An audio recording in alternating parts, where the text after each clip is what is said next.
Hi, my name is Adri, and welcome to Misinformation and AI-Generated Propaganda. I started with an announcement that went out prior to the course starting. I also asked them to fill out an introductory survey prior to starting the coursework.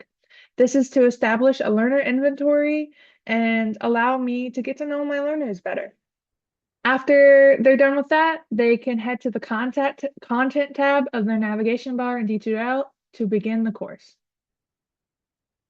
In the 1.1 introduction, I start with a humanizing welcome video. I think it's very important to have humanizing elements because with it being an online class, it's very technical, very impersonal. And so I really think it's really important to incorporate like the humanizing and empathetic elements. Next, I write out the learning objectives. I think it's really important to clarify what the learning objectives before the beginning of the course.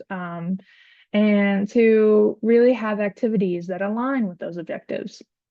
Upon the completion of this course, the successful student will be able to, number one, identify and cultivate a resistance to manipulative strategies used to spread misinformation online. Number two, explain how artificial intelligence aids in spreading misinformation within the digital landscape. Number three, discern AI-generated imagery from real images. And finally, number four, identify how misinformation and AI-generated propaganda promotes harm towards marginalized communities.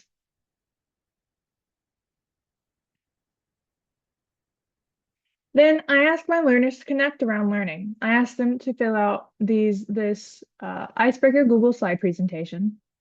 If they did not fill out the introductory survey and the announcement, I again reiterate that they can fill it out here and also join our Slack channel. At the end of each section, I have a check-in page to ensure that they know what needs to be completed before moving on. I think this is really important to clarify expectations, and so they know what's going on. The next section is 1.2, misinformation and disinformation. I begin the section by providing a list of key terms. I think it's really important, again, to outline what they need to expect going through. And I feel that giving a list of key terms, they know what to look out for when they're exploring the content. The following section is misinformation versus disinformation, and I describe what the difference is. The first content I asked them to explore is Truth Labs for Education project. It's an ad campaign that consists of 5 short videos designed to help people resist online manipulation. It gives a brief overview, and I think that it's really important in terms of learner motivation to provide a variety of content. And when I'm introducing them, I don't want to overwhelm them. And so I wanted to start with these 5 short, less than 2-minute videos that really explain the science behind inoculation theory. Here are the 5 videos. I tell them it's going to take less than 30 minutes. Obviously, the videos combined are actually way less than 30 minutes, but I account for time that they might want to pause and kind of reflect on information or take notes. The next section is a reading, and the section I have specifically outlined specifically talks about media manipulation techniques. I provide a trigger warning because this report features anti-Semitic, racist, and homophobic examples from the alt-right groups to illustrate the author's point.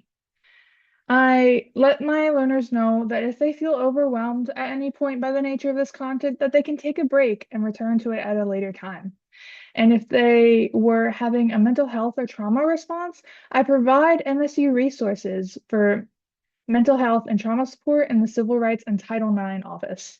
I think it's really important to support my learners in their learning, but also just as people. I personally believe that it's really important to support my learners and provide the necessary resources. These are outlined in the Universal Design of Learning principles.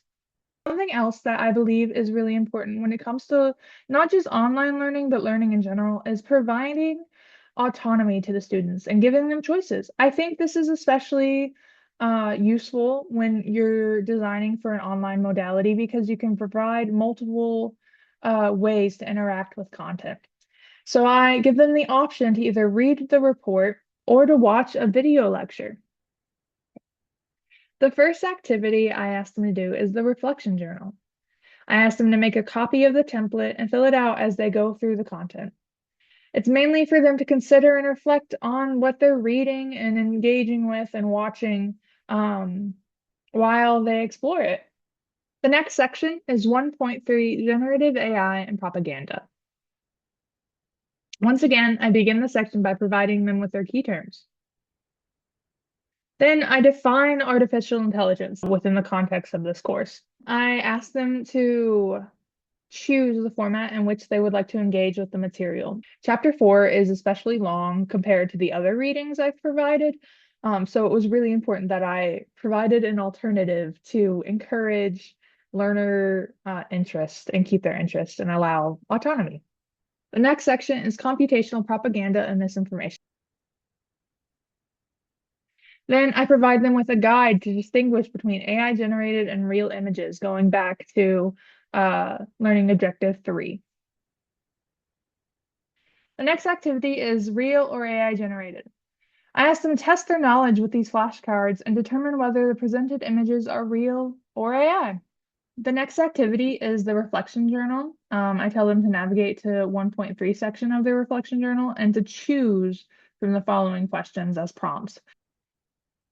Once again, these link back to the learning objectives, but also provides real-world experience. The next section is 1.4 social and cultural impacts. Now that they have an understanding of misinformation in Gen AI, I ask them to explore the specific and cultural impacts of both. And I have them explore misinformation and generative AI on social media. I provide a brief overview, which is a TED Talk video. I think it's really important that with all the videos and readings and every content that I am having them engage with, that it's not all just me. I think it is very important to incorporate a diverse perspective and voices when it comes to any kind of topic. I provide an article with further exploration that goes over the role of social media platforms in spreading misinformation. And then I have them play the Bad News online simulation game. This simulation game is designed to build a resistance against media manipulation and disinformation, which calls back to 1.2 inoculation theory. The next section is discrimination, bias, and social injustice. So this goes on learning objective 4, talking about how misinformation and Gen AI affect marginalized communities.